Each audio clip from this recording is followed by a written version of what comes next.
गुरुर्ब्रह्मा गुरुर्विष्णू गुरुर्देवो महेश्वर गुरुर्साक्षात् परब्रह्म तस्मै श्री गुरुवे नमः। ध्यानमूलं गुरुर्मूर्ति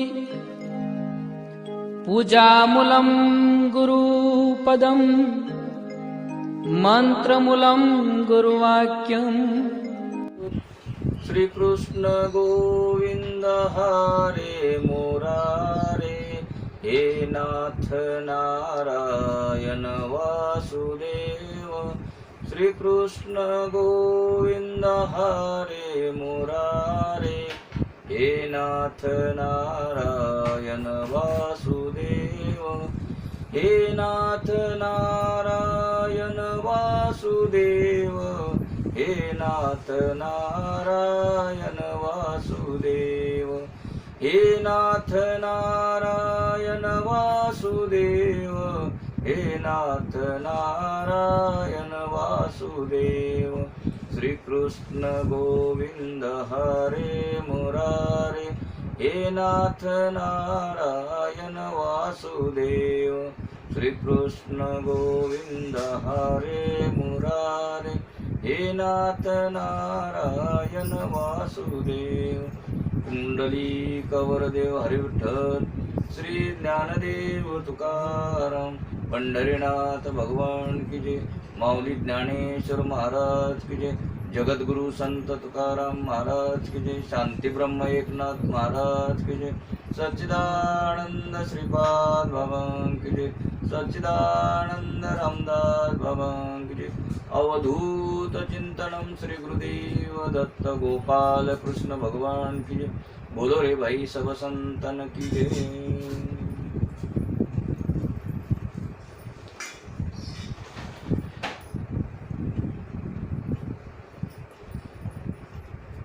गोकुळातल्या सगळ्या गवळणी यशोदा मातेकडे येतात आणि तुझा कृष्ण आमच्या खोड्या काढतो अशी तक्रारी सांगू लागल्या।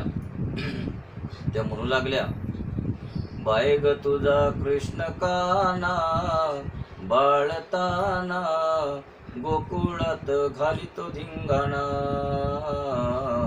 बाय ग तुझा कृष्ण काना बाळताना गोकुळात घालितो धिंगाणा।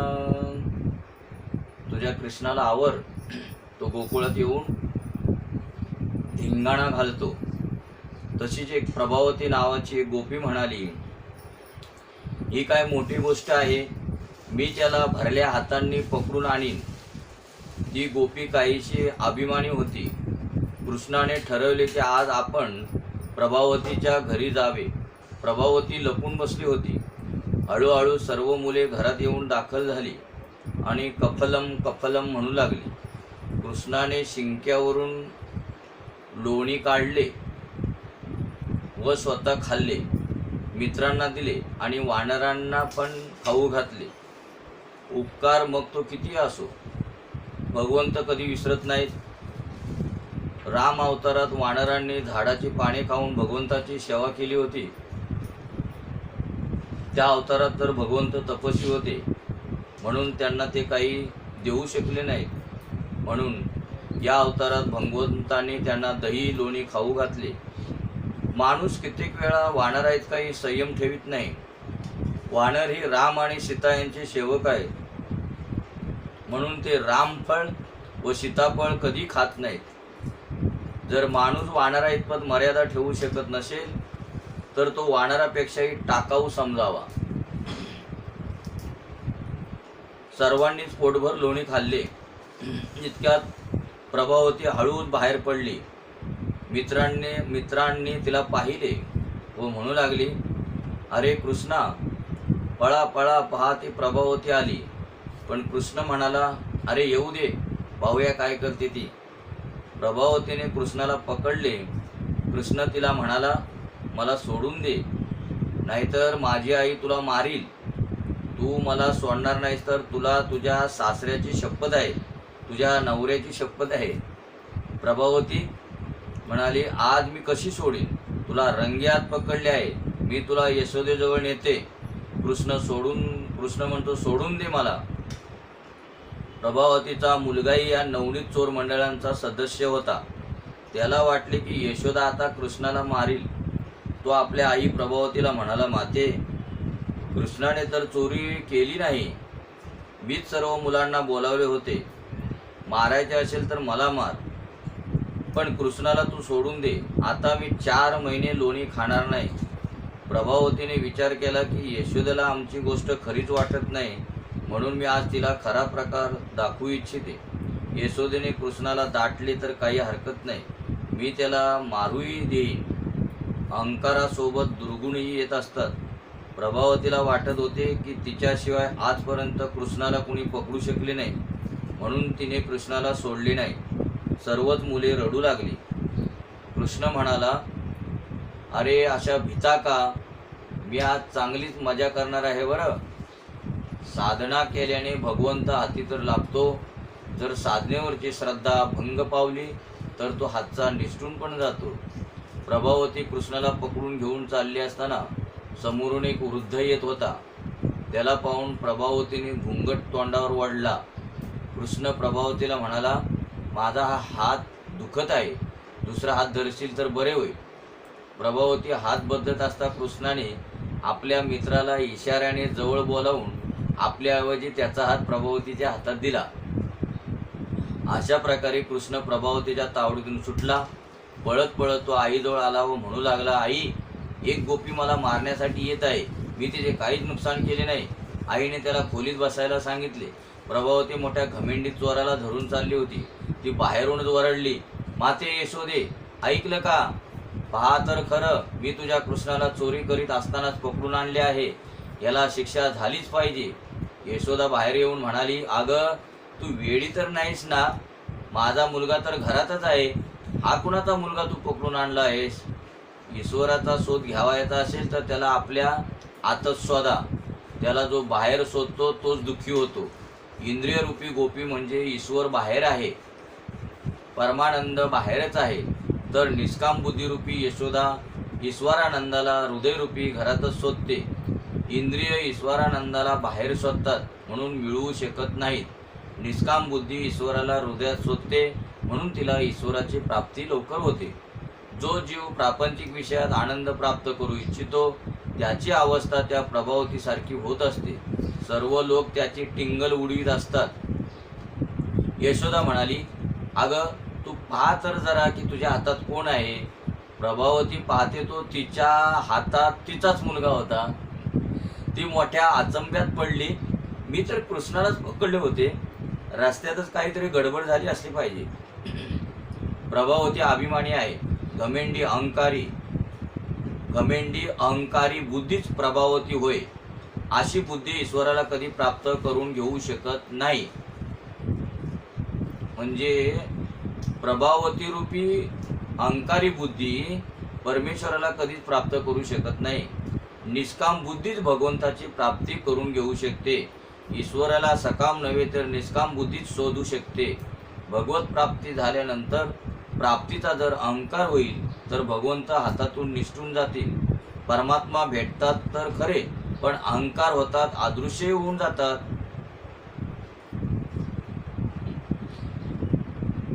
परमात्मा प्राप्ती होतात.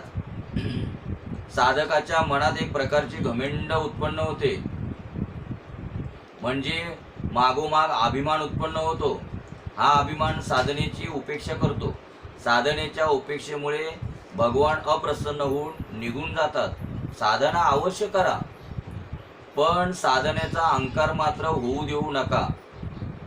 निष्काम बुद्धीत गर्व उत्पन्न होतात, भगवंत निष्ठून जातात. गोपी यशोदाला म्हणाल्या, माते, तू गणपतीचे व्रत कर, नवस कर. गणपती बुद्धी सिद्धीचा दाता आहे. तो कृष्णाची बुद्धी सुधारेल. आता हा सर्वांची बुद्धी सुधारणारा, आता ह्याची बुद्धी कोण सुधारणार? यशोदेने गोपींची सूचना मान्य केली. गणपतीचा महिमा वाढवण्याच्या कृष्णाने ठरवले. तो आपल्या मित्रमंडळीला म्हणाला, आपण आता काही दिवस अगदी शांत राहू, सर्व उचापती बंद ठेवू. म्हणजे तो देवतांचा सुद्धा तो आदर ठेवतो भगवंत. म्हणजे कुणी जर व्रत केलं एखाद्या देवतेचं तर भगवान काय करतो, त्या देवतेचा आदर ठेवतो. म्हणून यांनी ठरवलं की आता थोडे दिवस काय करायचं, आपण गप्प बसायचं. कृष्ण घरी स्वस्थ बसू लागला. यशोदेला वाटले की गणपतीने माझ्या कृष्णाची बुद्धी ठीक केली, कारण गणपती व्रत केले ना तिने. आता एकदा काही गोपाळांनी यशोदेजवळ तक्रार केली की कृष्णाने माती खाल्ली. कृष्ण म्हणाला, आई हे सर्व खोटे बोलतात, मी माती खाल्लीच नाही. नाहम भक्षित्वानंब सर्वे मिथ्याभिशंसिनाः. कृष्णाने माती नव्हे उरज खाल्ले होते. उरजरज म्हणजे माती नव्हे. तुळस सामान्य वनस्पती नव्हे. गंगा सामान्य नदी नव्हे. उरजरज साधारण माती नव्हे. श्री वल्लभाचार्य म्हणतात, ज्ञान मार्गाच्या दृष्टीने श्रीकृष्ण काहीच खात नाहीत. वैष्णवांच्या मते भगवंताने उरजरज खाल्ले. भक्त मानतात की भगवंत भोजनी करतात. यशोदा म्हणाली, कृष्णा तोंड उघड बरं.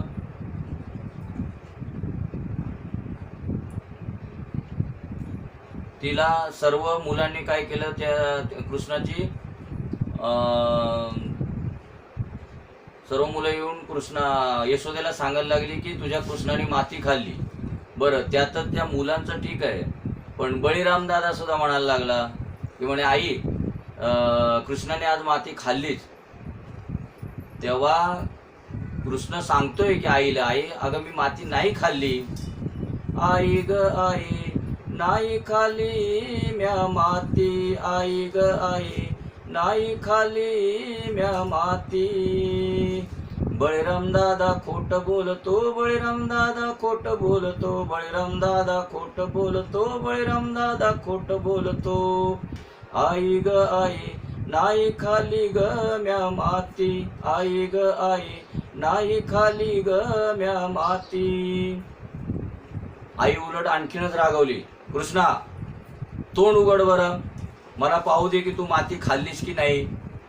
कृष्णाने तोंड उघडले आणि यशोदेला त्याच्या तोंडात सर्व ब्रह्मांड सामावलेले दिसले.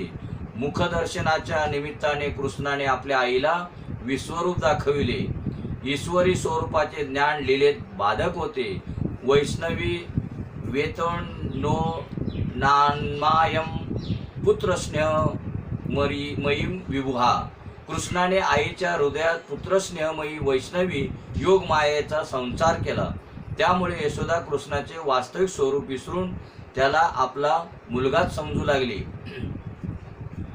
भगवंताने 2 वेळा ईश्वरी स्वरूप दाखवलं. एकदा आपल्या मातेला, ज्या टायमाला माती खाली म्हणून तोंड उघडलं, त्यावेळेला यशोदा मातेला सर्व ब्रह्मांड त्याच्या एका मुखामध्ये सर्व ब्रह्मांड सामावले दिसलं, म्हणजेच विश्वरूप दाखवलं. आणि ज्ञानेश्वरीच्या 11व्या अध्यायामध्ये भगवंताने अर्जुनाला विश्वरूप दाखवलं. पुतनेने पुष्कळ बालकांचा वध केला होता. ती सर्व मुले पुतनेच्या स्थानांद्वारा कृष्णाच्या पोटात येऊन पोहोचली होती. अविद्येच्या संसर्गात आलेल्या जीवांचा उद्धार खऱ्या संतांच्या चरणरजाशिवाय होणे शक्य नाही. बरेचसे ऋषीमुनी गायींच्या स्वरूपात गोकुळात अवतरले होते. त्यांच्या चरणांची माती पोटात गेल्यामुळे ते सर्व जीव मुक्त होतील. तात्पर्य, आपल्या पोटात असलेल्या त्या बालकांचा उद्धार करण्यासाठी कृष्णाने माती उरजरज खाल्ली होती. प्रभूच्या हृदयात राहणे किंवा प्रभूला आपल्या हृदयात ठेवणे हीच तर कृष्णाची निरोध लीला होय. आत्मा तर तसा निराकार, स्वतंत्र, बंधमुक्तच आहे, पण मनाच्या कारणाने तो बद्ध झाल्यासारखा वाटतो. भगवंत तर मृत्यूपूर्वीच मुक्ती देतात. प्रभू प्रेमात हृदय द्रवणेच तर मुक्ती होय. प्रभू प्रेमात जगाचा विसर पडणेच तर मुक्ती होय. मन मेले की मुक्ती मिळाली.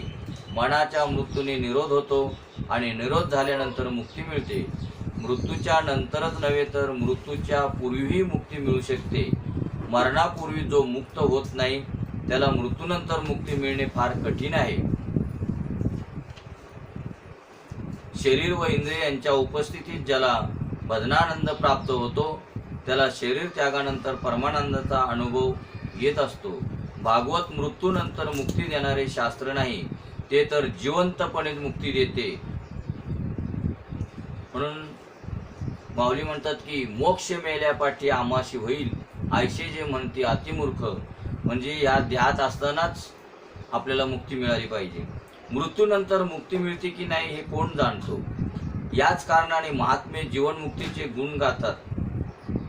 तसा तर देह आणि इंद्रिय यांचा संबंध आहेच, म्हणून त्यांच्या उपस्थितीतच आम्ही मुक्ती मिळवली पाहिजे. मुक्तीचे दोन प्रकार आहेत, विदेह मुक्ती आणि कैवल्य मुक्ती. पाण्यात राहूनही कमल पाण्यापासून अलिप्त असते आणि ज्ञानी पुरुष संसारात तर राहतात पण अलिप्त भावनेत. जग दिसू नये म्हणून ज्ञानी पुरुष डोळे मिटून बसून राहतात, पण जग तर असे पक्के आहे की डोळे मिटले असताही ते दिसू लागते. बाह्य जगापेक्षा अंतर जग अधिक बाधक असते. म्हणजे आपल्याला जास्त कोण सतावत असतं माहिती का, बाहेरचं जग जास्त नाही सतावत, आतलं जे जग आहे ना ते जास्त आपल्याला सतावत असतं. मनातून त्या जगाचे उच्चाटन केल्याशिवाय भक्ती ठीक प्रकारे घडू शकत नाही. नाव पाण्यातच असते, पण जर नावेत पाणी गेले तर नाव बुडून जाते. बाह्य जगाला मनात ठाव मिळू नये म्हणून ज्ञानी लोक फार सावध असतात. तसा संसार काही बाधक नाही, पण त्याचे चिंतन, त्याची आसक्तीच मोठी बाधक आहे. संसार सुखदायी आहे ही कल्पनाच भक्ती मार्गात बाधा आणणारी आहे.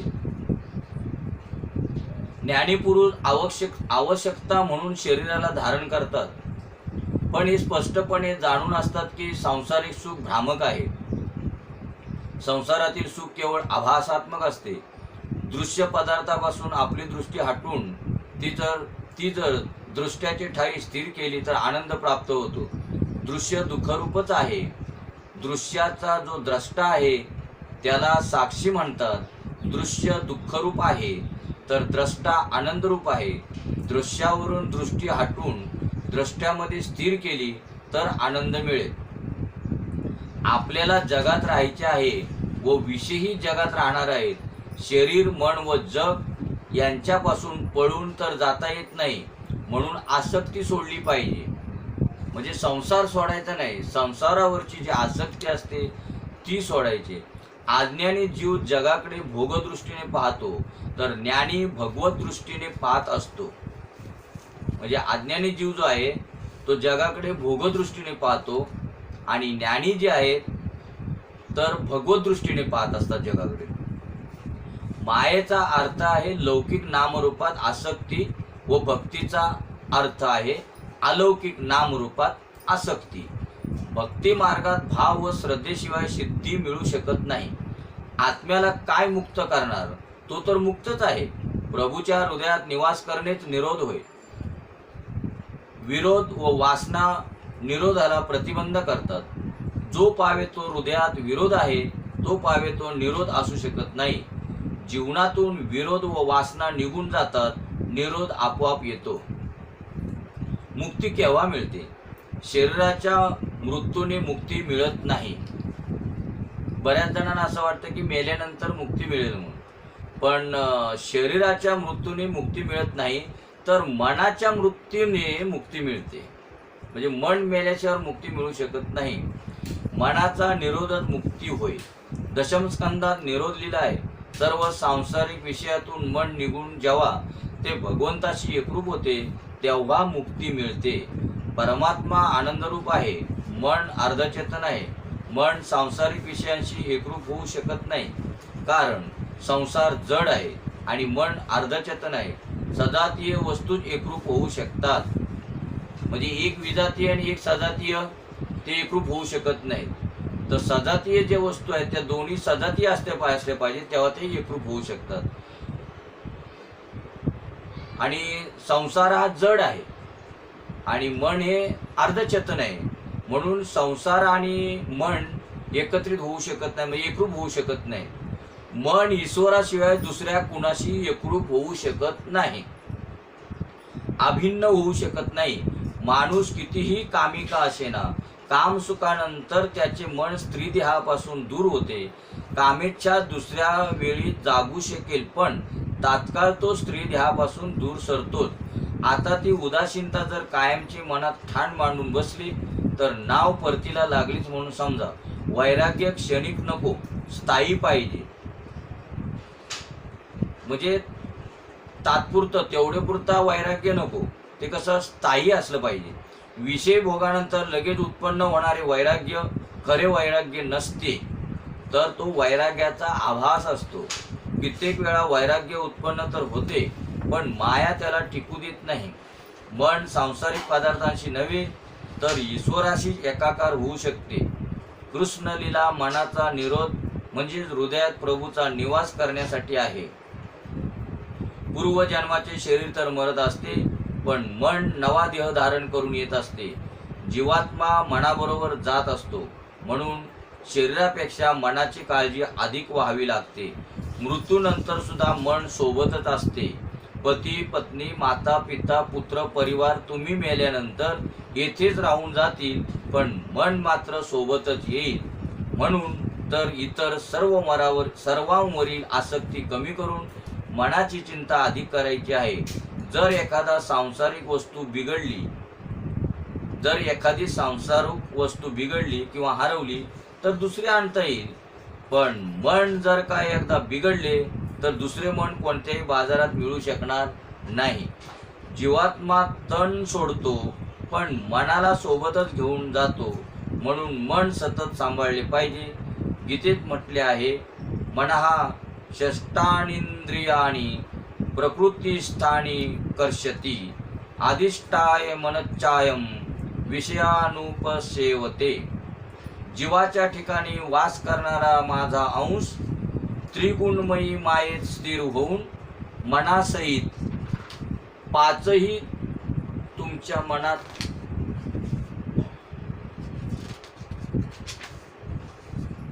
जीवाच्या ठिकाणी वास करणारा माझा अंश त्रिगुणमयी मायेत स्थिर होऊन मनासहित पाचही इंद्रियांचे आकर्षण करतो.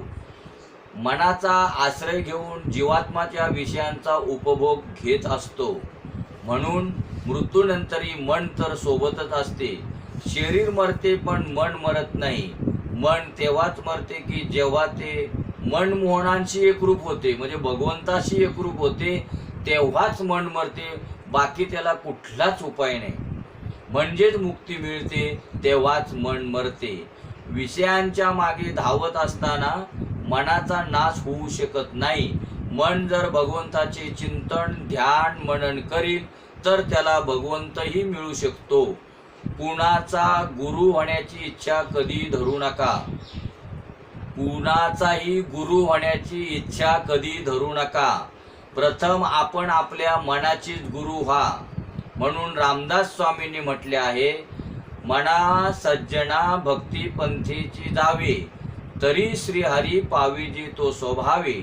जणी निंदेते सर्व सोडोनी द्यावे, जणी वंदेते सर्व भावे करावे. हे म्हणा, ज्या भक्ती मार्गाने सज्जन जातात त्याचेच तू अनुसर कर, तरच तुला सहजपणे श्रीहरीची प्राप्ती होईल. जगातील निंदनीय कर्मांचा त्याग कर, जगातील वंदनीय कर्मात एकाग्र झाले पाहिजे. हे म्हणा, तू पाप का करतोस?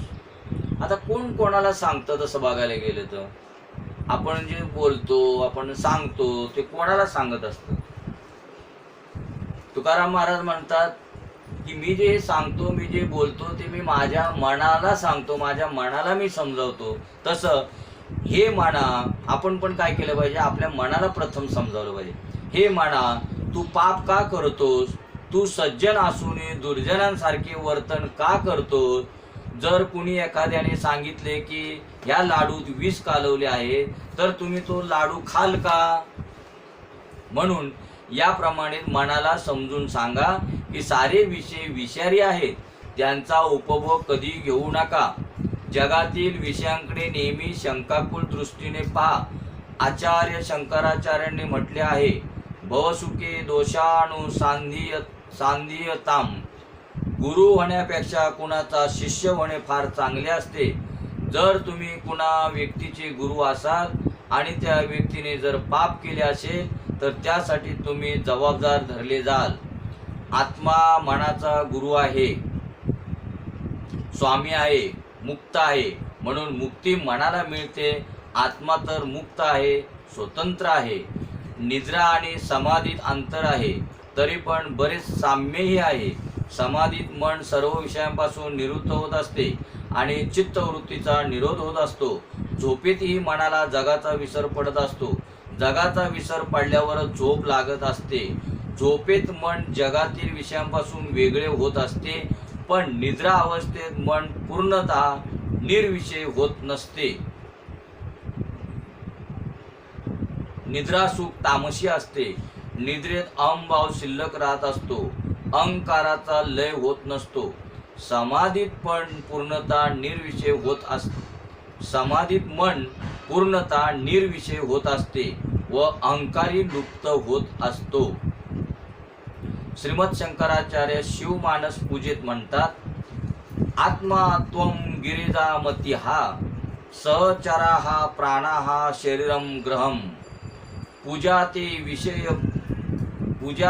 विषय उपभोग रचना निद्रा समाधी स्थिती संचार प्रदोय प्रदक्षिण विधी स्तोत्राणी सर्वा गिरो.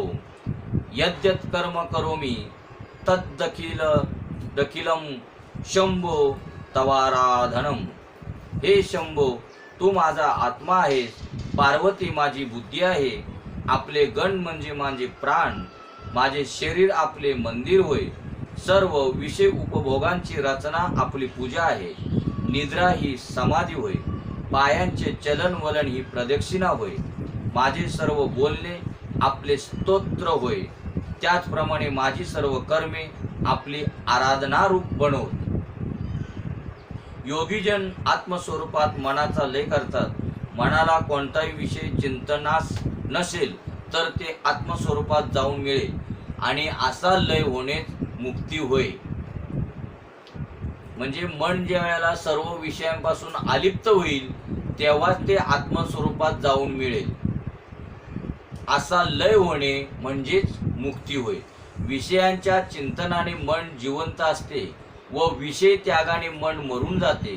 सांसारिक विषयांपासून मन दूर झाले तर ते शांत होत असते. दिव्यात तेल नसेल तर तो विझून जातो. याप्रमाणे मनातून सांसारिक विषय निघून गेल्यानंतर ते शांत होते. मनाला सतत कोणता तरी आधार आवश्यक असतो, म्हणून त्याला प्रतिकूल विषयांपासून दूर करून अनुकूल विषयांकडे वळवले पाहिजे. झोपेत समाधीसारखाच आनंद मिळत असतो, पण तो आनंद तामस असतो. झोपेत सर्व काही लय पावत नसते, पण समाधी अवस्थेत मात्र अहंकार समूळ नष्ट होतो. समाधीचे दोन प्रकार आहेत, जड आणि चेतन. योगी मनाला बलपूर्वक वश करून प्राण ब्रह्मरंध्रात स्थापित करीत असतो, ती होय जड समाधी. पण बलात्कार न करता प्रेमाने समजून उमजून विषयांपासून निराळे होणे अधिक श्रेयस्कर असते आणि हीच तर आहे चेतन समाधी. म्हणजे जबरदस्ती न करता प्रेमाने समजून उमजून विषयांपासून निराळे होणे अधिक श्रेयस्कर असते आणि हीच तर आहे चेतन समाधी. विश्वामित्रांनी 60,000 वर्ष तपश्चर्या केली तरी ते मेनकेचे सौंदर्य पाहून लुब्ध झाले. याचे कारण हेच आहे की त्यांची समाधी जड होती. समाधी सहज असावी, तीत बलात्कार नको. साधी सहज समाधी चांगली. सहज समाधी श्रीकृष्ण लीलेतच लाभू शकते. कृष्ण कथा व बासरीचे स्वर ऐकताना डोळे उघडे असतानाही समाधी लागू शकते. गोपींनी डोळे मिटून नाक धरून कधीही समाधी लावण्याचा प्रयत्न केला नाही. गोपींची समाधी स्वाभाविक सहज समाधी होती. हे भोगी शरीर योगाभ्यास करू शकत नाही.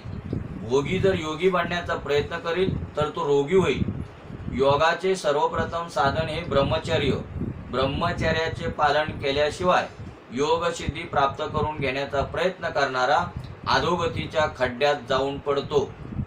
कृष्ण कथा आहेच अशी की ती श्रोत्याला जगाचा अनायासे विसर पाडते. जगात राहत असतानाच त्याला विसरायचे आहे. हा भागवत ग्रंथ असा दिव्य आहे की तो 7 दिवसातच मुक्ती देतो. राजा परीक्षिती याच ग्रंथ श्रवणाने 7 दिवसात मुक्त झाला होता. जगाचा विसर पडून तो श्रीकृष्णात तन्मय झाला होता.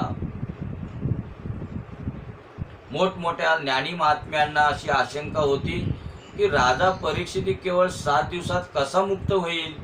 केवळ 7 दिवसातच राजाच्या ज्ञान, भक्ती आणि वैराग्याची अभिवृद्धी व्हावी म्हणून या कृष्ण कथेचे आयोजन करण्यात आले होते. कारण कृष्ण कथेत तन्मय होऊनच त्याला मुक्ती मिळवायची होती. या जगाचा विसर पडावा म्हणूनच योगीजन डोळे मिटून प्राणायाम करीत असतात. परंतु जगाचा विसर पडणे ही गोष्ट काही सोपी नाही. तर गोपींना जगाचे स्मरण होणे सोपे राहिले नाही. कृष्ण कथेत डोळे मिटण्याची, नाक धरण्याची किंवा प्राणायाम करण्याची काही आवश्यकता नसते. म्हणजे गोपींनी असं कुठलंही काही न करता भगवंताला आपलासा केला होता. आणि योग्याने या सर्व गोष्टी कराव्या लागतात. ती अनायासे जगाचा विसर पाडते.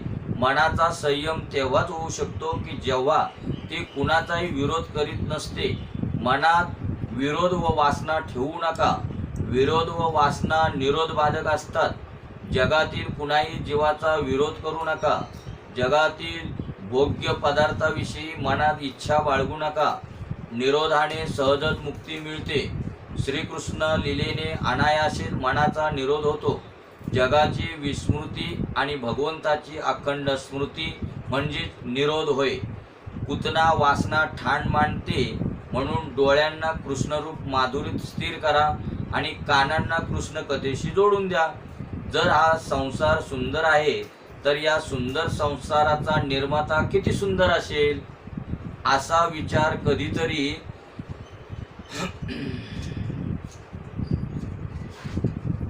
तुमच्या मनात आला आहे का? सौंदर्य पाहण्यासाठी माणूस काश्मीर सारख्या दूरच्या ठिकाणी जातो. अहो, दूर का जाता?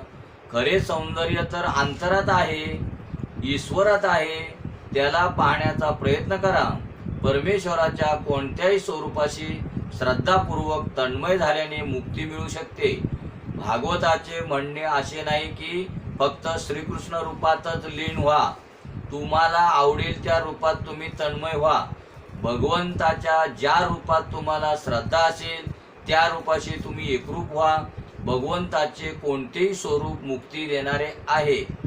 श्री शंकराचार्य म्हणतात, भगवंताच्या कोणत्याही रूपात श्रद्धापूर्वक तन्मय व्हा. त्याची अनन्य भावे भक्ती करा. ज्या कोणी रूपात तुमची पूर्ण श्रद्धा असेल त्याची अनन्य भक्ती करा आणि दुसऱ्या रूपांना त्याचा अंश मानून वंदन करा. याप्रमाणे अन्य रूपात अंशात्मक प्रेम ठेवल्याने भक्तीत राग द्वेष राहणार नाहीत आणि तीच अनन्य भक्ती समजावी. स्त्री आपल्या पतीवर अनन्य प्रेम करीत असते, तसेच ती आपल्या इतर कुटुंबियांची प्रेमाने सेवा करते. म्हणजे तिचे पतीवरचे प्रेम अनन्य असते व इतरांवरचे प्रेम अंशात्मक असते.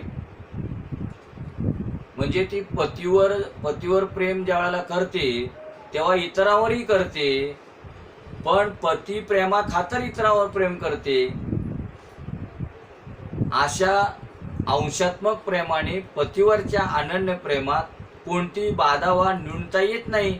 आम्हाला आपल्या आवडत्या प्रभुरूपाशी त्या स्त्रीप्रमाणे अनन्य रूपाने भक्ती करायची आहे आणि त्याचबरोबर ईश्वराच्या अन्य रूपांचाही आदर करावयाचा आहे. म्हणजे समजा आपण एखाद्या देवतेची जर समजा भक्ती करतोय तर दुसऱ्या देवतेचा आपण अनादर करायचा नाही, तिचाही आदर करायचा. की आपली जी देवता आहे तिचाच अंश ती दुसरी देवता आहे असं समजून आपण ती भक्ती केली पाहिजे. श्रीकृष्ण सहजपणे विनासायास मुक्ती देणारे आहेत. मुक्ती आत्म्याला नव्हे मनाला मिळत असते. आत्मा तर नित्य मुक्त आहे. बंधनातून मुक्त तर मनाला करायचे आहे. मनाला मुक्ती मिळाल्यानंतर मुक्तीचा अनुभव आत्मा घेत असतो. आत्म्याला जर कोणते बंधनच नाही तर मुक्तीचा प्रश्नच कसा उत्पन्न होऊ शकेल. विषयांचे वारंवार चिंतन केल्याने मन त्यात फसून जाते व बंधनात पडते.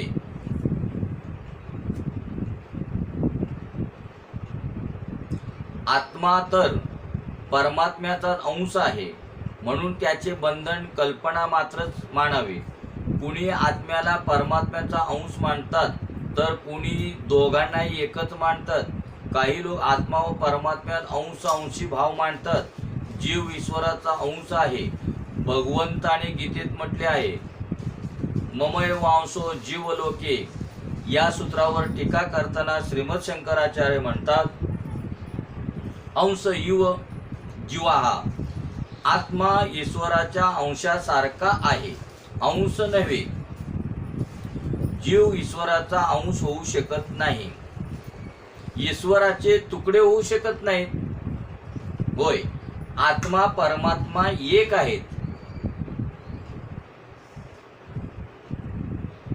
शंकर स्वामींनी म्हटले आहे, ईश्वर तत्वापासून कुणीही अंश वेगळा होऊ शकत नाही. आता आपण म्हटलं की ईश्वराचा तो अंश आहे म्हणजे बरोबर आपल्या लक्षात काय येतं, म्हणजे ईश्वराचा तो दुसरा एखादा छोटा तुकडा आहे का, तर तसं नाहीये. तो अंश आणि ईश्वर हा एकच आहे. व्यापक रूपाने समरूपाने आहे, वेगळा नाहीये. फक्त आपल्याला समजण्यासाठी तो म्हटलेला आहे की भगवंताचा तो अंश आहे. नाहीतर अंश म्हणून म्हणता पण येणार नाही. तो एकच आहे.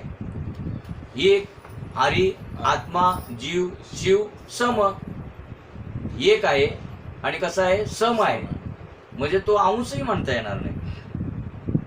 घटात सामावलेले आकाश व बाहेरचे व्यापक आकाश एकच होत, तरी पण घटाच्या अस्तित्वामुळे अंशी भावाचा आभास होतो.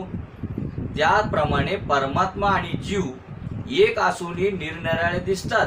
गुलाबाच्या फुलाची एक पाकळी जर मी तोडली तर ते फूल अखंड राहणार नाही, फुलाचे स्वरूप भंग होईल. पण ईश्वर नित्य असल्यामुळे तो अखंडच राहतो. उपासनेच्या हेतूने अंशी अंश असे भेद मांडले गेले आहेत. फक्त आपल्याला उपासना करायचे म्हणून अंश आणि अंशी असे भेद मांडलेले आहेत. मांडलेले आहेत, भेद नाही आहेत. म्हणजे आभासात्मक भेद आहेत. तत्वता दोन्ही एकच होत. तत्वाने जर विचार केला तर दोन्ही एकच आहेत. अंश आणि अंशी एकच आहेत. व्यवहारात अंशी असा भेद असू शकतो पण तत्वता नव्हे. सागर जल बिंदूंनी बनतो, सागरापासून बिंदू बनत नाही. बिंदू सागर नव्हे, जीव ईश्वर रूप आहे. रामानुजाचार्यांदी संतांच्या मतानुसार परमात्मा अंशी आहे व आत्मा अंश आहे. कित्येक आचार्यांच्या मतानुसार जीव मुक्त अवस्थेत अंशी असतो व बद्ध अवस्थेत अंश असतो. अंशी अंशाचा भेद मानूनही ते दोघांनाही एकच मानतात. वल्लभाचार्यादी वैष्णवांच्या मते जीव अंशासारखा नव्हे तर अंशच आहे व ईश्वर अंशी आहे. ईश्वर सागर आहे व जीव जलबिंदू. सागराच्या विशाल जलाशयातून काही बिंदू अलग काढले तरी त्याच्या स्वरूपात काही फरक पडत नाही.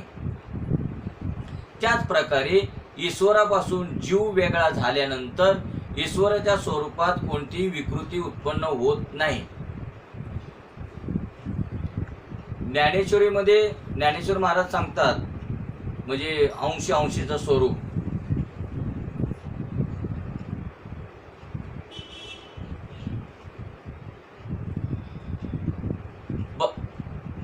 ईश्वरापासून जीव वेगळा झाल्यासारखा दिसतो पण तो वेगळा नसतो. ईश्वर आणि जीव किंवा आत्मा परमात्मा हे एकच आहेत. भक्त प्रथम द्वैताचा नाश करून अद्वैताची साधना करतो आणि नंतर ईश्वराची सेवा घडावी म्हणून काल्पनिक द्वैत भाव बाळगतो. म्हणजे द्वैत भाव जो असतो, दोन जे मांडतात ते फक्त काय काल्पनिक द्वैत भाव आहे, नाहीतर दोन आहेच नाही. हे दोन्ही सिद्धांत खरे म्हटले जाऊ शकतात. परत आणि एक माऊली म्हणतात की दोन्ही एक आहेत का वेगळे आहेत.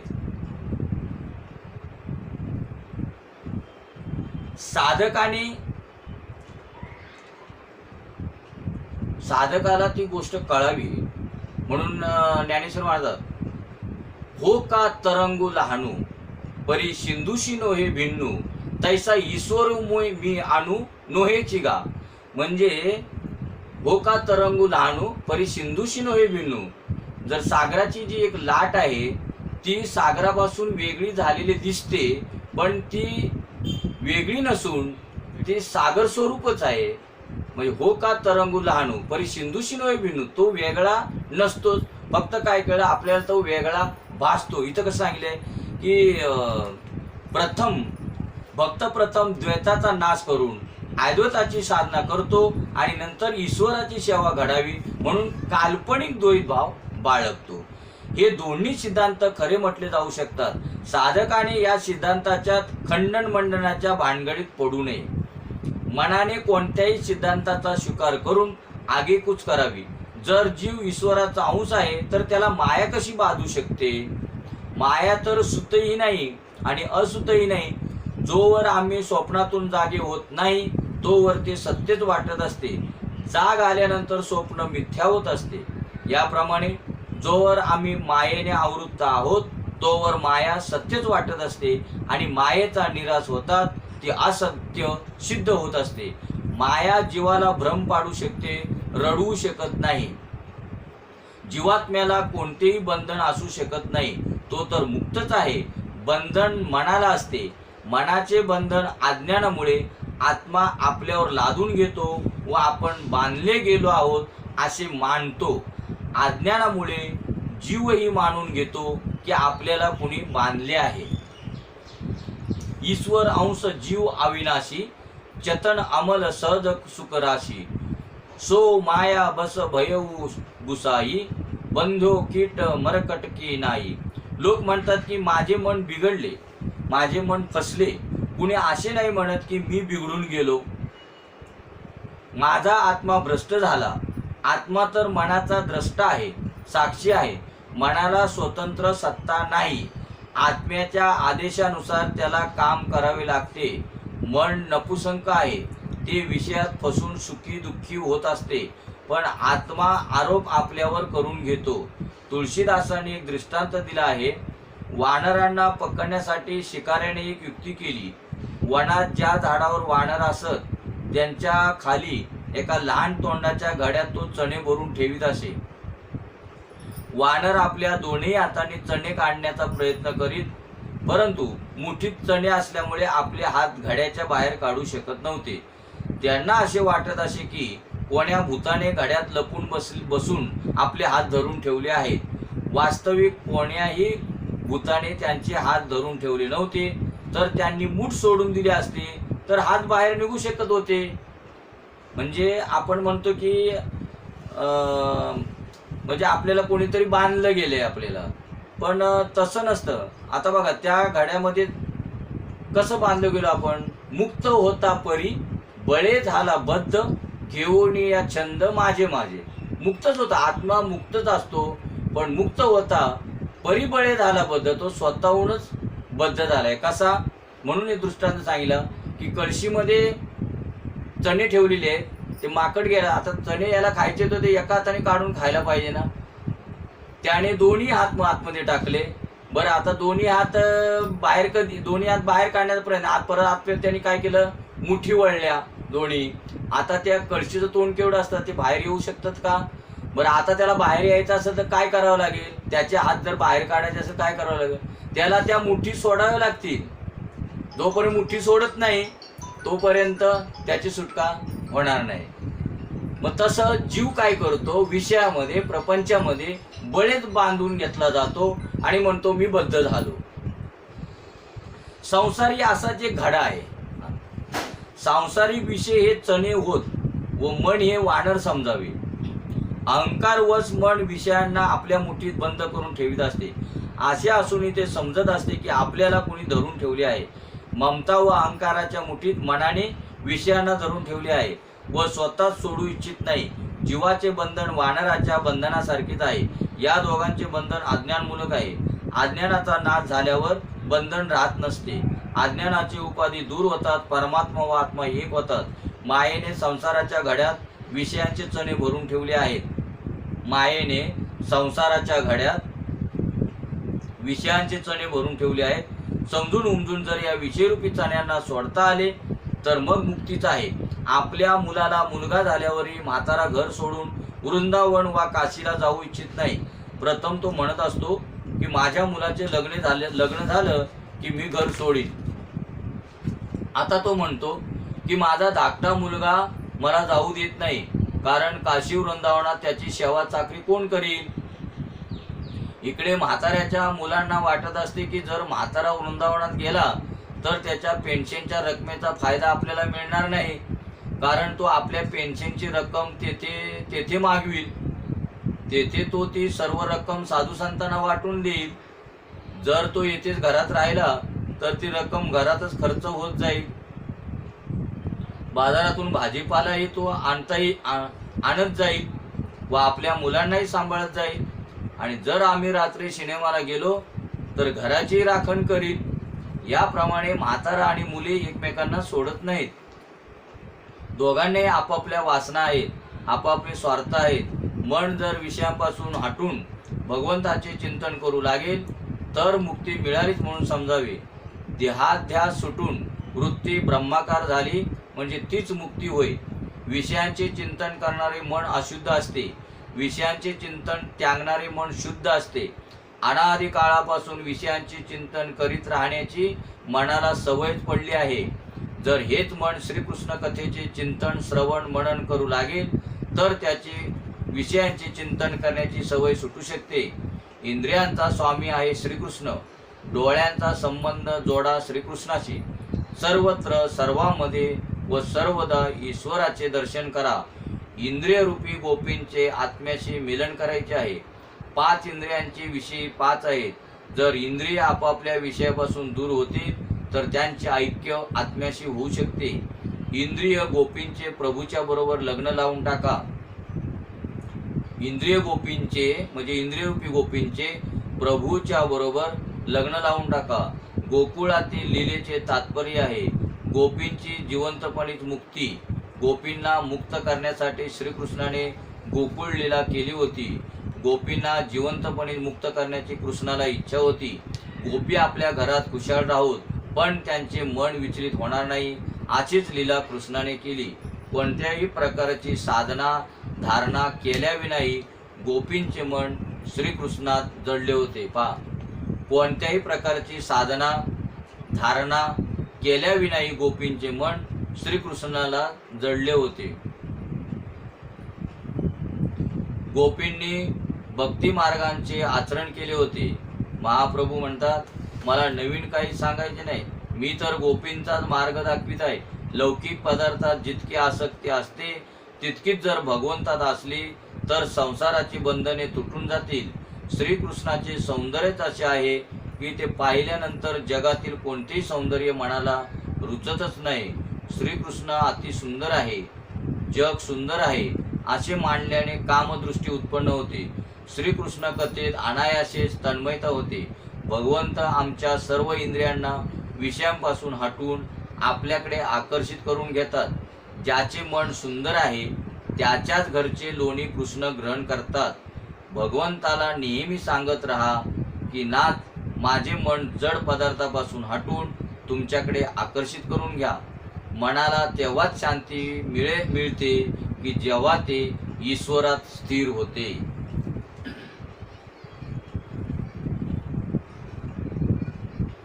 वेदांनी मनाला अर्धचेतन व अर्धजड मानले आहे.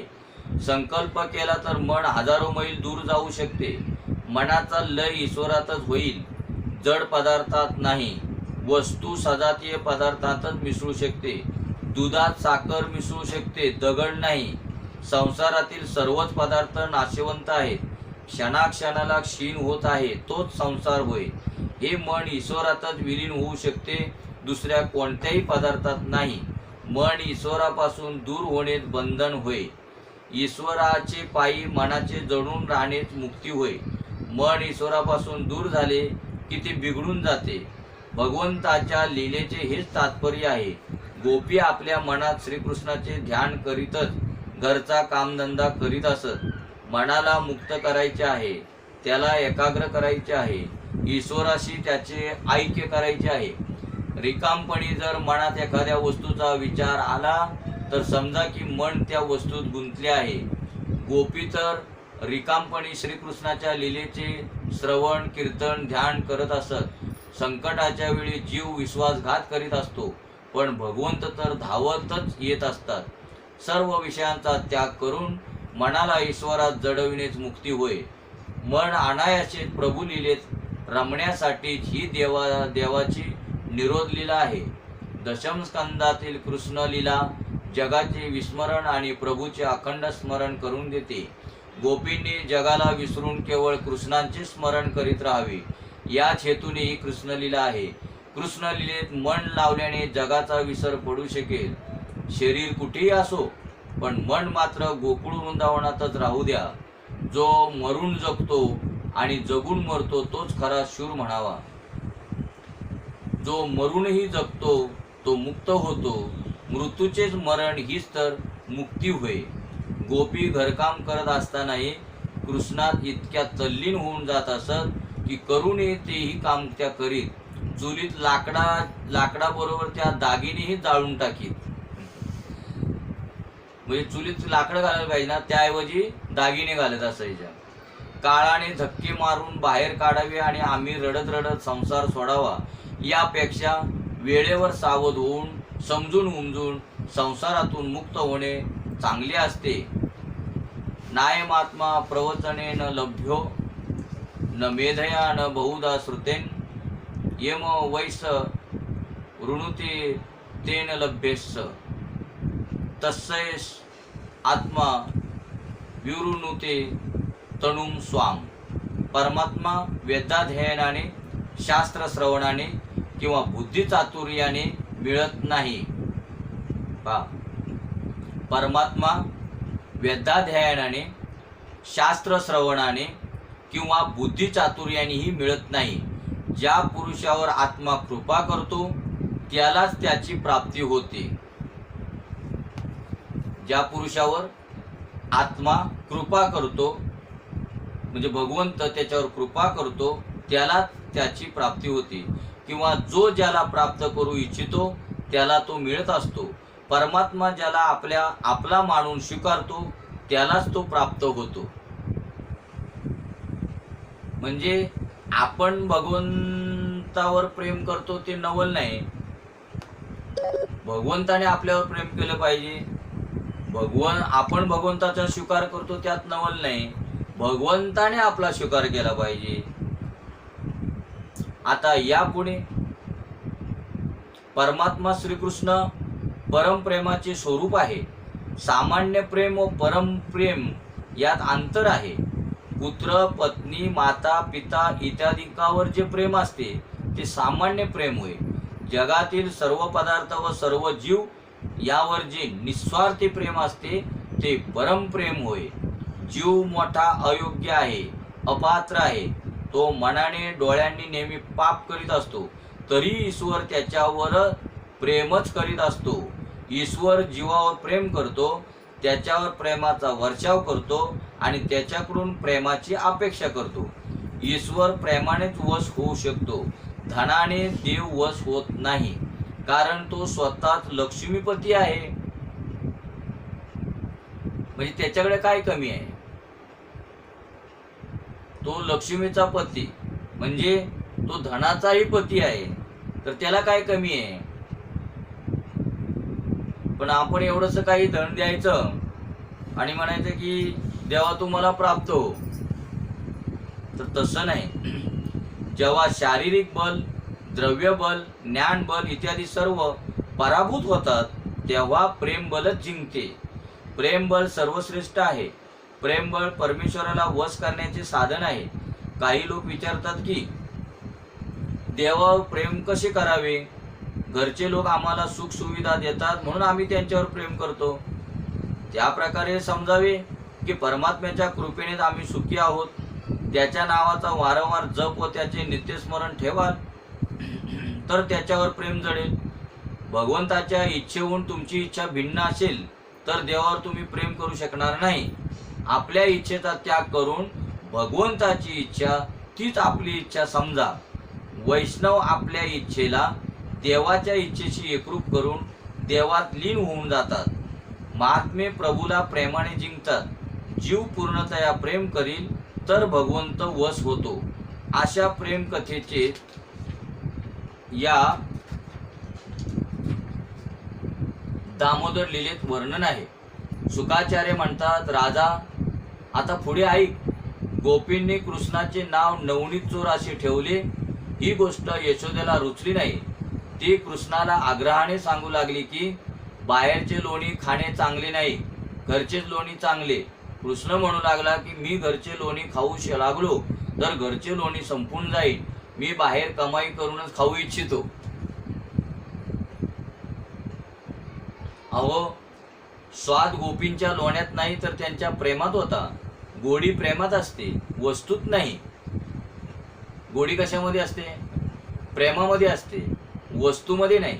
यशोदेला वाटले की नोकर घरातले काम करतात, कदाचित त्याच्यामुळे कृष्णाला घरचे लोणी आवडत नसेल व तो बाहेर लोणी चोरत असेल. म्हणून तिने ठरवले की आज मी स्वतः दही घुसळून लोणी काढीन व ते कृष्णाला खाऊ घालून त्याला तृप्त करीन. रामायणात सांगितले आहे की राजा दशरथाकडे नोकरांची काही कमतरता नव्हती, तरी पण राणी कौशल्या स्वतः हाताने स्वयंपाक करून राजाला जेवू घालीत असे. स्वयंपाक देवासाठी असतो. पाणी दूषित झाले तर वाणी दूषित होईल. वाणी बिघडल्याने वीर्य खराब होत असते. वीर्य म्हणजे जीवन. अन्नाने मनाला धारणाशक्ती प्राप्त होत असते. ज्याच्यावर तुमचा पूर्ण विश्वास नाही त्याला तुम्ही आपल्या स्वयंपाकघरात येऊ देऊ नका. जरी तो आला तरी अन्न पाणी दूषित होऊ देऊ नका. एके दिवशी सर्वच नोकर घरातील दुसऱ्या कामात गुंतले होते, म्हणून यशोदेने आपल्या हाताने दही घुसळून लोणी काढून लालाला देण्याचे ठरवले. आपणच दिले तर माझा लाला पुन्हा कधीही दुसऱ्याचे लोणी खाणार नाही असे तिला वाटले. सकाळी लवकर स्नान करून पिवळे रेशमी वस्त्रे नेसून यशोदा दही घुसळू लागली. वस्त्र वासनेचे प्रतीक आहे. आपल्या अंगावरचं वस्त्र वासनेचे प्रतीक आहे. रेशमी वस्त्र म्हणजे सूक्ष्म वासना आहे. वासना नसेल तर शरीरही राहणार नाही. वासना नष्ट झाल्यावर जीव ईश्वराशी एकरूप होऊन जातो. सामान्य व्यक्तीच्या तुलनेत वैष्णवाची वासना दिव्य ठरते. मन पूर्णतः वासनाहीन झाल्यानंतर ईश्वराशी जाऊन मिळते. स्वतःच सुख भोगण्याची इच्छा बाधक असते. दुसऱ्यांना सुखी करण्याची इच्छा धरावी, म्हणजे स्वार्थ नसावा. सुख भोगताना दुसऱ्यांना सुखी करण्याची इच्छा धरावी. सुखाचा स्वतःच भोग घेण्याची इच्छा असणारा इंद्रियांचा दासच होईल. भगवत सेवेमध्ये देह झिजवा. शरीर घामाने भिजे तोवर देवाची सेवा करा. देवा कारणी न झिजणारे शरीर व्यर्थ होय. हे शरीर श्रीकृष्णाचे आहे, श्रीकृष्णासाठी आहे. हे शरीर धर्मक्षेत्र आहे. धर्मक्षेत्र अर्थात विष्णू क्षेत्ररूपी हा देह उपभोगासाठी नाही. यशोदेने शरीराने सेवा केली. शारीरिक सेवा तर करावीच लागते, पण मनाने जर सेवा न घडली तर आनंदाचा लाभ होणार नाही. सेवा करता करता डोळे पाणावले पाहिजेत व हृदयाला पाझर फुटला पाहिजे. सेवा आनंदाने केली पाहिजे. अशी सद्भावपूर्वक भक्ती करणारे आजकाल फार कमी आढळतात. सेवारत यशोदेच्या डोळ्यात व हृदयात श्रीकृष्णच आहे. दही घुसळताना तिची दृष्टी श्रीकृष्णातच स्थिर होत असते. कामकाज करताना आमची दृष्टी यशोदेप्रमाणे कृष्णाकडे लागलेली असावी. प्रपंच व्यवहार सुटत नाही आणि तो सोडायचाही नसतो, पण व्यवहार करताना परमार्थाची आठवण ठेवावी. आपले लक्ष कधी विसरू नये. सर्व संत महात्म्यांना सुद्धा काही ना काही व्यवहार करावाच लागतो. कामकाज करणे दोषास्पद नाही. काम धंदा करताना भगवंताला विसरणे हा अपराध आहे. या जगात कुणी केवळ धनासाठी जगतो, कुणी स्त्रीसाठी जगतो, कुणी संपत्तीसाठी जगतो, तर कुणी पुत्र परिवारासाठी जगत असतो. पण असे जीवन इष्ट नाही, म्हणजे हे बरोबर नाही. केवळ पैसा नव्हे, देव पाहायचा आहे. आदर्श लक्ष ध्यानात ठेवून केलेला व्यवहारच तर भक्ती होय. व्यवहार सुद्धा असेल तरच भक्ती घडेल. लक्ष विसरून केला गेलेला व्यवहार बाधक होतो. ध्येय विसराल तर 84 लक्ष्यांच्या फेऱ्यात फसाल. लक्ष विसरून म्हणजे भगवंताला विसरून केला गेलेला व्यवहार बाधक होतो. आणि ध्येय विसराल म्हणजेच भगवंत विसराल तर 84 लक्ष्यांच्या फेऱ्यात फसाल. व्यवहार करताना दृष्टी भगवंताकडे स्थिर ठेवली तर तोच व्यवहार म्हणजे भक्ती ठरेल. यशोदा आहे पुष्टी भक्ती. पिवळे वस्त्र वैष्णवी भक्तीचे प्रतीक होय. संसार आहे घागर. रवी लावून प्रेमरूप नवनीत काढायचे आहे. परमात्म्याची मागणी आहे प्रेम. घरचा कामधंदा करताना यशोदेसारखे मुखात प्रभुनाम आणि डोळ्यात प्रभूचे रूप असावे. पुष्टी भक्तीत भक्ती आणि व्यवहारात हे भिन्न नसतात. भक्ताचा प्रत्येक व्यवहार भक्तिमय असावा लागतो. जे काही काम करायचे असेल ते प्रभूची आज्ञा मानून करा. कामधंदा करता करता दर 5-10 मिनिटांनी भगवंताचे रूप आठवीत जावे. जोपर्यंत व्यवहार पूर्णतः शुद्ध घडत नाही तोपर्यंत खरी भक्ती घडू शकणार नाही. व्यवहारात छल कपट असत्य असू नयेत. यशोदेची दृष्टी नेहमी श्रीकृष्णाकडेच लागलेली असते. आता आपलं संपूर्ण लक्ष जर भगवंताकडे लागलेलं असेल, श्रीकृष्णाकडे जर लागलेलं असेल तर तिथे छल कपट असत्य हे येऊच कसं शिकेल. आणि जर येत असेल तर मग समजायचं की आपलं लक्ष भगवंताकडे नाहीये. भगवंताचे स्मरण करीत करीत मातेचे हृदय द्रवित झाले. वक्षस्थळाचे वस्त्र ओलेचिंब झाले. 12व्या अध्यायात सांगितले आहे की भगवंताच्या कुंडलीत सांख्ययोग आहे. हा यशोदेचा नव्हे भक्तीचा शृंगार आहे. सांख्य योगाची साथ घेतल्याशिवाय भक्ती घडू शकत नाही. महाप्रभूंनी म्हटले आहे यशोदेचे कुंडल सांख्ययोग होय. सांख्ययोगाच्या साह्याने भक्ती स्थिर होते. दुःखाचा प्रसंग आला म्हणजे माणूस भक्ती करू लागतो, परंतु त्या भक्तीत स्थिरता नसते. म्हणजे प्रसंगापुरता भक्ती करायची, तिथे त्या भक्तीमध्ये स्थिरता नसते. म्हणून सांख्य योगाविषयी भक्ती अपूर्ण आहे. योगशास्त्र मनाला एकाग्र करते. योग मनाला एकाग्र बनविण्यासाठी उपयोगी आहे. सांख्यशास्त्राचा अभ्यास केल्याशिवाय चेतन आत्मा जड देहा वेगळा होऊ शकत नाही. सांख्यशास्त्र मनाला शुद्ध करते. सांख्यशास्त्र म्हणजे काय? आत्मा काय, अनात्म काय, खरं काय, खोटं काय असं वेगवेगळं जाणणं. म्हणजे आत्मा वेगळा, शरीर वेगळा असं जाणणं त्याला सांख्यशास्त्र म्हणतात. सांख्यशास्त्र मनाला शुद्ध करते. या दोहोंची आवश्यकता आहे. जर भक्ती करायची आहे तर आत्म्याला शरीरापासून वेगळे करा व मन एकाग्र करा. शारीरिक आनंद आपला नव्हे. नेहमी विचार करीत चला की चेतन आत्मा व जड शरीर एक नाही, भिन्न आहेत. ज्या वेळेला आनंद होत असतो त्या टायमाला आपल्याला असं वाटतं की आपल्याला शरीराकडून आनंद मिळतो, पण तो शारीरिक आनंद आपला नव्हे. म्हणून नेहमी विचार करीत चला की चेतन आत्मा व जड शरीर एक नाही, भिन्न आहेत. दररोज मंगलगीते गायल्यानंतर कृष्ण उठत असे, पण आज यशोदेची इच्छा होती की लोणी तयार झाल्यानंतरच कृष्णाला उठवावे. यशोदा दही घुसळण्यात तन्मय झाली. तिच्या मनात, वाणीत, हृदयात श्रीकृष्णच वसत होता. ही यशोदेची नव्हे भक्तीची कथा आहे. यशोदेचे तन मन वचन एक झाले होते. ती मनाने वाचेने कर्माने ईश्वराची सेवा करीत होती. म्हणून कृष्ण स्वतःच जागा झाला. दररोज कृष्णाला उठवण्यासाठी मंगलगीते गायली जात, पण आज त्याला उठवण्याचा उपचार करावा लागला नाही. अनन्य भक्ती कृष्णाला जागविते. श्रीकृष्ण आज आपणहूनच जागा झाला. कृष्णाला जागवायचे आहे. यशोदेच्या हृदयात वास करणारा कृष्ण जागला, पण आमच्या हृदयातला कृष्ण अजून झोपलेलाच आहे. त्याला जागवायचे आहे. ईश्वराला जागवायचे आहे. तसे तर श्रीकृष्ण सर्वव्यापी ब्रह्म आहे, सर्वांच्या हृदयात त्याचा वास आहे, पण तो सुसुप्त अवस्थेत आहे, त्याला जागवायचे आहे. यशोदेप्रमाणे भक्ती कराल तर सुसुप्त कन्हैया अवश्य जागेल. म्हणजे देव झोपलेला आहे म्हणजे नेमकं काय? देव तर तसा व्यापक आहे. देव झोपला तर मग सगळं जगच झोपेल. पण जो आपल्या हृदयामध्ये जे चैतन्य आहे, जो आत्मा आहे, तो काय झालेला, सुप्त झालेला आहे, त्याला जागवायचं म्हणजेच भगवंताला जागवण. श्रीकृष्ण म्हणजे अर्थात आनंद. हृदयात आनंद तर आहे, त्याला जागवायची. जीव जगातील जड पदार्थात आनंदाचा शोध घेत असतो, म्हणून त्याला खऱ्या आनंदाची प्राप्ती होत नाही. जीव काय करत होत, जड पदार्थात आनंद पाहतो, त्यामुळे जो खरा आनंद आपल्या आतमध्ये जो आहे त्याच्याकडे त्याचं काय दुर्लक्ष होतं. जीवाला ईश्वराशी तन्मय करायचे आहे, अंतर्यामी निद्रिस्त भगवंताला जागवायचे आहे. भगवंत जागे होतात जिकडे तिकडे आनंदी आनंदच पसरेल. आनंदी आनंद पाहे तिकडे गोविंद. खऱ्या वैष्णवाच्या शरीरातून घामाच्या धारा वाहू लागतात, तेव्हा कुठे देव जागा होतो.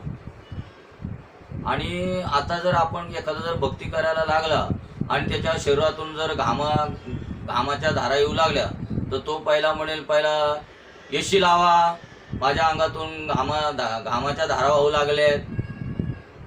मग त्याला कशी काय भक्ती प्राप्त होऊ शकेल? त्याचं लक्ष कुठं असणार? फक्त घामाकडे असणार, भगवंताकडे असणार का? वैष्णव जर दुःखी असेल तर कृष्ण सुखाने झोपू शकत नाही. शुद्ध प्रेम करणाऱ्याला परिश्रमांचा त्रास वाटत नाही. जर यशोदेसारखी सेवा कराल तर तुमची भक्ती पाहून तुमच्या हृदयात झोपलेला कन्हैया अवश्य जागेल. यशोदासारखी मग बऱ्याच वेळा सांगले, यशोदासारखी भक्ती कराल म्हणजे यशोदासारखी म्हणजे आपण जीवाने यशोदासारखी भक्ती केली. यशोदा म्हणजे जीव म्हणजे आपण, तर तिच्यासारखी आपण ज्या वेळेला भक्ती कराल तेव्हाच आपल्या हृदयातला झोपलेला कन्हैया अवश्य जागेल. यशोदेची निष्काम भक्ती पाहून भगवंत सकाम बनले. भक्ती जेव्हा उचंबळू लागते तेव्हा भगवंत सकाम कामस्तन्य बनतात. उपनिषदे भगवंताला निष्काम दर्शवितात, तर सुखाचार्य भगवंताला सकाम म्हणतात. आता यशोदेचा अर्थ जर आपल्याला कळाला नाही तर फक्त आपण यशोदा भक्ती करते असं जर ठरवलं तर आपलं तिथं कल्याण होणार नाही. कारण आपल्याला लक्ष कसला कुठं असणार की यशोदा भक्ती करते, यशोदा कृष्णाला जागवते. तिथं मग आपल्याला तिथं पकडलं तर मग आपला उद्धार आहे तिथे. आपण जर आपल्याला पकडलं नाही यशोदा कोण नेमकी हे जर आपल्याला समजलं नाही तरी ऐकून किंवा वाचून काय उपयोग होणार आहे आपल्याला? मग ती यशोदा कोण आहे, तो कृष्ण कोण आहे हे जाणून घेणं म्हणजे श्रवण करणं आहे. त्यावेळी भगवान श्रीकृष्ण स्तनपान करण्याच्या इच्छेने आईजवळ आला. यशोदा त्यावेळी दही घुसळत होती. तसे पाहिले तर ईश्वर निराहारी आहे, पण ही तर भक्ताच्या हृदयाची भावना आहे. भक्ताचे हृदय जेव्हा प्रेमार्ध होते तेव्हा भगवंताला भूक लागते. कृष्ण जसा जागा झाला तसा तो आईला शोधत शोधत यशोदेजवळ येऊन पोचला. त्याने पाठीमागून आईचा पदर वळला. यशोदा कामात इतकी गडून गेली होती की तिला याचे काही भान नव्हते. कृष्ण म्हणाला, आई मला फार भूक लागली आहे, प्रथम मला दूध पाज. यशोदा साधक आहे, दधिमंथन साधन आहे, श्रीकृष्ण साध्य आहे. पा यशोदा साधक आहे म्हणजे आपण, आणि दधिमंथन साधन आहे म्हणजे दह्याचं जे मंथन ते साधन आहे, आणि श्रीकृष्ण साध्य आहे म्हणजे इथे तिघांचा मेळ बसवलेला आहे. साधक, साधन आणि साध्य. अशी साधना करा की साध्य आपोआप प्राप्त होईल. साधनेत तन्मय झालेल्या साधकाला साध्य स्वयं जागविते. मनुष्य साधारणतः खऱ्या हृदयाने साधना करीत नाही, म्हणून तो देवाला पाहू शकत नाही. जर तुम्ही कृष्णाच्या मागे लागला तर तो अवश्य भेटेल. कृष्ण तर जीवाला भेटण्यासाठी स्वतः नेहमी आतुर असतो, पण जीवच त्याची उपेक्षा करतो. साधना अशी तन्मयतेने करा की देहभान देखील शेष राहू नये. म्हणजे बघा, ज्या वेळेला यशोदेकडे श्रीकृष्ण पाठीमागून पदर ओढतोय तरी तिला देहभान नव्हतं. अशी देहभान रहित आपली भक्ती झाली पाहिजे. देहभान देखील शेष राहू नये आणि साध्य तुमच्या मागे धावत यावे. यशोदेची भक्ती पाहून कृष्णाने मागून येऊन यशोदेचा पदर धरला. तुम्ही सेवा साधने तितके मग्न व्हा की साध्य म्हणजे स्वयं तुमच्या दारावर येऊन ठाकेल. हीच तर होय पुष्टी भक्ती. शरीराने भक्ती करताना डोळ्यात आणि मनात श्रीकृष्ण भरलेला ठेवा. यशोदा सर्वांगाने भक्ती करीत श्रीकृष्णाचा नाम जप करीत होती. शरीराने सेवा कराल, वाणीने कीर्तन कराल आणि मन कृष्णात रमवाल तर तुमच्या हृदयातील श्रीकृष्ण जागेल. प्रपंचाची सर्व कामे कृष्ण कीर्तन करीत करीत करा. प्रपंचाची सर्व कामे, कामामध्ये काम म्हणा काही राम राम, म्हणजे प्रपंचाची सर्व कामे कृष्ण कीर्तन करीत करीत करा, म्हणजे कृष्णाची आठवण करीत करीत करा. त्याच्या कीर्तनाचे डोळे उघडे असतानाही, त्याच्या कीर्तनाने डोळे उघडे असतानाही जगाचा विसर पडू शकेल. योगीजन डोळे मिटून ब्रह्मचिंतन करीत करीत जगाला विसरण्याचा प्रयत्न करतात, तरी ते जग विसरू शकत नाहीत. वाणीने कीर्तन, डोळ्यांनी दर्शन, शरीराने सेवा केल्याने यशोदेच्या हृदयात श्रीकृष्ण प्रकट झाले. प्रेमाने स्मरण केल्याने हृदय द्रवित होते व आनंद प्राप्त होतो. आनंद ब्रह्माचे स्वरूप आहे. निद्रा अवस्थेतील आनंदासारखी जागृत अवस्थेतील मुक्ती मिळू शकते. कृष्ण गुडघ्यावर रांगत रांगत आईजवळ आला आणि पदर धरून म्हणू लागला, मला भूक लागली आहे, मला खायला दे. यशोदा हातातले काम अर्धवट टाकू इच्छित नव्हती. भुकेने कृष्ण रडू लागला. आईने काम सोडले व आपल्या मुलाला मांडीवर घेऊन ती दूध पाजू लागली. दुधाची धार वाहू लागली. भक्तीने हृदय द्रवित झाल्यावर आनंद अवश्य मिळतो व हा आनंद स्तर ईश्वर आहे. शुकाचार्य काय स्तनपानाची कथा सांगत होते, म्हणजे इथे काय दूध पाजते म्हणजे इथं स्तनपानाची कथा सांगायची त्यांना. तर श्रीधर स्वामी म्हणतात की ही कथा मुलाला दूध पाजण्या इतपत सामान्य नाही, ही तर ब्रह्मसंबंधाची कथा आहे. यशोदा जीव आहे तर कृष्ण परमात्मा होय. माता पुत्रांचे मिलन कसे असते तो दुसरा कोण जाणू शकतो. यशोदा मुलाला दूध पाजत आहे इतकी साधी गोष्टही नव्हे, हा तर ब्रह्मसंबंध स्थापित झाला आहे. ही तर अद्वैताची कथा आहे. माता यशोदा बाळकृष्णाला मांडीवर घेऊन परमेश्वराशी एकरूप झाली आहे. हे तर जीव ब्रह्मांचे ऐक्य आहे. अशा मिलनाच्या वेळी बाहेरच्या संसाराला मनात शिरू देऊ नये. ब्रह्म मिलनाच्या वेळी, ईश्वर मिलनावेळी सांसारिक विषयांपासून दूरच व्हावे. यशोदेचा ब्रह्मसंबंध झाला त्यावेळी अलौकिक आनंदाची वृष्टी होत होती. स्तनपान करता करता कृष्णाच्या मनात आले की आज थोडी आईची कसोटी पाहू की तिला मी अधिक प्रिय आहे की हा संसार अधिक आवडतो, तिची अधिक लगट आहे माझ्याशी की सांसारिक व्यवहाराशी. म्हणून भगवंत सुद्धा आपली कधी कधी परीक्षा घेतो बरं का, की काही वेळेला आपण लय फुशारकी मारतो की मी भगवंताला प्राप्त केला, मी भगवंताचं एवढं करतो तेवढं करतो. मग भगवंत परीक्षा घेतो, बघूया आता माझ्यासाठी करतोय की संसारासाठी करतोय. परमात्मा परीक्षा पाहिल्याशिवाय कुणाही जीवाला आपलासा करीत नाही. क्षुद्र माणूस 2-4 पैशांसाठी पाप करतो. लहान लहान पापे एकत्र झाली म्हणजे महापाप होते. पाप न करणे हे सर्वात मोठे पुण्य आहे. कसोटीला उतरल्यानंतर परमात्मा कृपाही करीत असतो. तो सर्वच जीवांची कसोटी पाहिल्यानंतरच त्यांना आपलासा करीत असतो. त्याची इच्छा असते की जीवाने सर्वांपेक्षा अधिक प्रेम ईश्वरावर करावे. ईश्वराची माळ गळ्यात घातल्यानंतर जर जीव दुसऱ्यावर प्रेम करू लागेल तर ईश्वर अप्रसन्न होतो. ईश्वराला वाटते की जीवाने एक मात्र त्याच्यावरच प्रेम करावे. प्रेम करण्याला योग्य तर एक ईश्वरच आहे, कारण जगातील इतर पदार्थांचे प्रेम कधी न कधी रडविते. कृष्णाने आईची परीक्षा घेण्याचे ठरवले.